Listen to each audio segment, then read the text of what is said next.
Alright guys, so I'm going to do a quick video blog here, and I need to address something. I don't mean to pick my teeth. I was going to do a lunchtime video for you guys, but you guys don't like to see me eat and talk, so I said, you know, I'll just go ahead and eat after, so I need to hurry here, right? I'm hungry. But what this is about, I did a Nashville story this morning. Some of you saw the Nashville video. If you haven't, it's on my list. And somebody commented on that video, and I've since removed it. I removed it in the heat of the moment, and then I thought, maybe I should have left it, I don't know. But I removed it in the heat of the moment. It was a very derogatory video.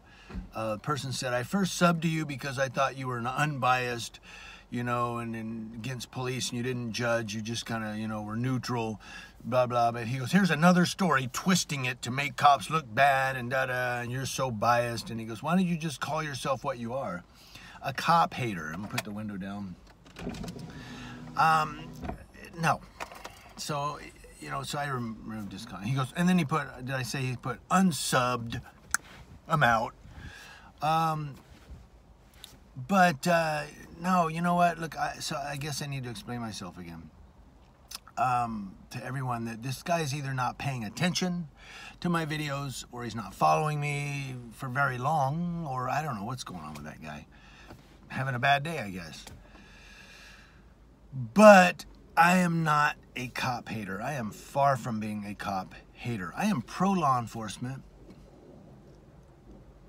I think there are good cops out there. There are a lot of people that disagree with me, and that's fine. You can disagree. I've had people disagree with me. I've had one person that said, I do not like your style, but I respect that you stand by your style. I stand by my style. This is my style of auditing, my style of cop watching, my style of journalism. I stand by it. I have tried to change for you guys, and, you know, I guess subconsciously I just go right back to the way I am. It's just my style. So, you know, you just kind of either have to go with my style or not like it. You know what I mean? So it's like Ice-T, the rapper. He was talking recently that somebody didn't like his form of music, or was saying something about how he isn't making some of his fans happy. And I thought, well, that's how, you know, it's kind of like the same with an auditor or a cop watcher. We have our own style. We have the way we are. And we not necessarily should change to make you guys happy. It's just anybody that subscribes to us and loves our videos does it because they love our style. Does that make sense? We shouldn't have to change for people to watch our videos. People that like our style will subscribe to us and ascribe to what we do based on our styles. They like our style. And some people don't like my style, but they still watch my videos. That's fine too. You see what I'm saying? But I shouldn't have to change for you. You should, if you like my stuff, watch it. That said, I'm not a cop hater. I'm pro law enforcement. I think there are good cops out there, but I'm an accountability activist. I'm slowly, or maybe rapidly, I don't know, but becoming more and more passionate about holding public officials and law enforcement accountable to their actions, to their attitudes, and to the way they deal with the public. I'm an accountability activist. So why don't I make videos about good cops? And so, I mean, I've covered stories where they had, especially, particularly Yucaipa police officers in the story, and I've said, that's a good cop right there. I said, these guys are doing good, or she's very polite. I've seen she's always polite with people, and there's one deputy.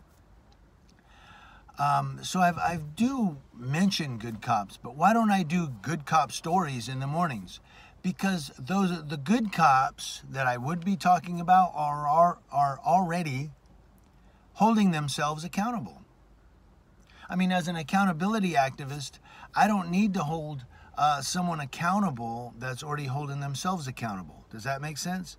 Why should I do a story about, well, here's a cop who caught another bad guy and he did it the right way? Well, he already held himself accountable. He already met the policy, departmental policies and the standards, and, you know, did the right thing, had the right attitude. He held himself accountable. So why should I do a story on that? The reason I do so many bad cop stories, or so many stories on cops that are doing things that are questionable, is because there's a question of whether or not that law enforcement officer or public official, if it happens to be like a mayor or somebody, there's a question as to whether or not that person or persons are holding themselves accountable. Take the Nashville story, since that's the one that the guy got upset about. Guy is alleged to be in a stolen vehicle. He's alleged to be in possession of a handgun. They found a handgun there on the grass, in the grass. Jumps out. He's running from the cop. The cop takes a stance and shoots him in the back. It's fatal. I don't know if the cop did the right thing or not. I don't know if the cop was right or wrong. It was justified or not justified as a shooting. But there's a question here as to whether or not he did the right thing. If the guy was in full sprint, it doesn't matter if he had a gun in his waistband. He wasn't stopping and aiming it at the cop. He wasn't aiming at anybody else. If you watch the video, and the video's in the description link of that video, of the Nashville story I did, there's a YouTube video in the description box. And if you watch that video, you can see in the distance there at about 5 minutes, 18 seconds, the guy is in full sprint and the cop takes a stance and fires. So now there's a question as to whether or not that was a justifiable shooting. So the cop's accountability is now at question. That's why I did a story on that. If the guy had turned and pointed the gun at the cop and popped the cap, and then the cop shot him, maybe there's no question of accountability. Okay, the police officer did the right thing. His life was in danger.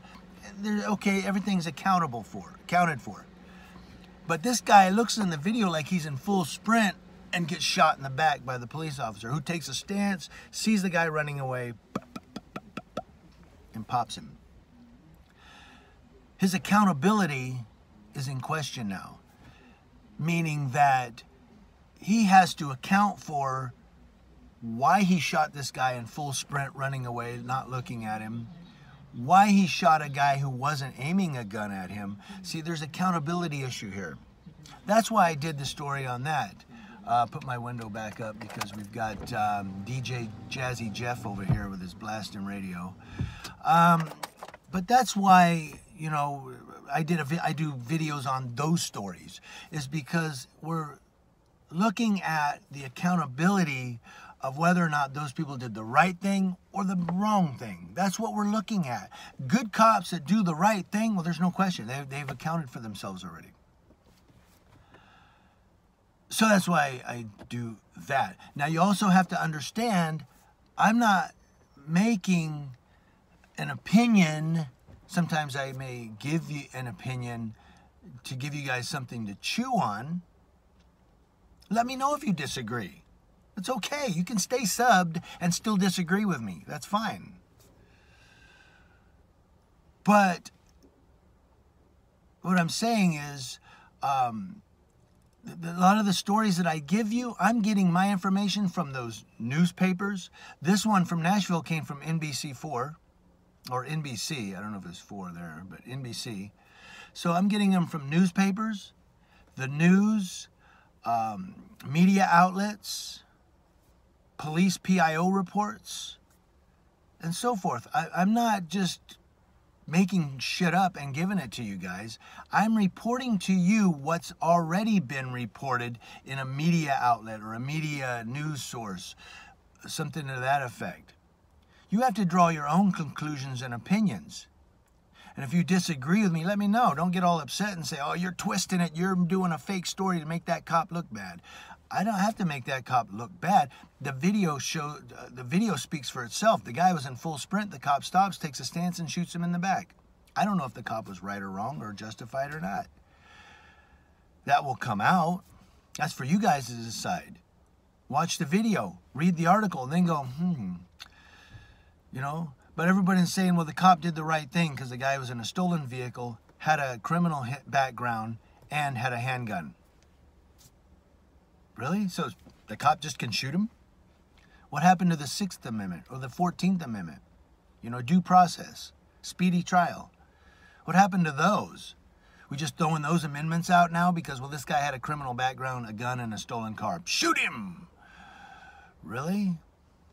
Have we really come to that? Is that where we have come to now? We've arrived where no more due process, just shoot them.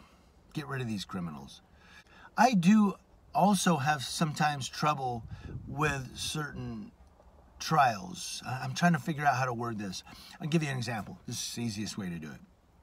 This guy, stolen car, handgun, let's say that Daniel Hambrick was found to be in a stolen car, be in possession of a handgun. Maybe he just committed a serious felony, and instead of getting shot, let's say he got arrested, and then he was going to go to trial.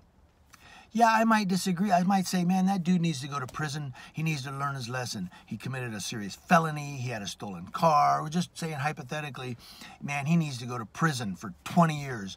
Send that dude upriver. I might want to think that, but based on my morals and the fact that I'm an accountability activist and a constitutionalist, that guy still deserves due process under the 6th and 14th Amendments. And if he has to take the stand, he can still claim the 5th Amendment. He still has, as an American citizen, civil liberties and civil rights under the amendments of the Constitution, whether we like it or not. That might be the worst criminal in the world. We might go, man, that dude deserves 40 years. But you know what else he deserves? Due process under the 14th Amendment, 6th Amendment, and 5th Amendment of the U.S. Constitutions. And the 4th Amendment, search and seizure, search of his property. So that's where I stand. I'm pro-cop, I'm pro-constitution, and I'm an accountability activist to hold everyone accountable. Why don't I do good cop stories? Because they've already held themselves accountable. They're already doing the right thing. That's why I do stories on cops that are questionable or bad, or it's questionably whether they're good or bad, because we're looking to see if they need to be held accountable for something wrong or questionable. News Now Yucaipa, I'm holding all of you guys accountable to comment in the comment section below. Thank you.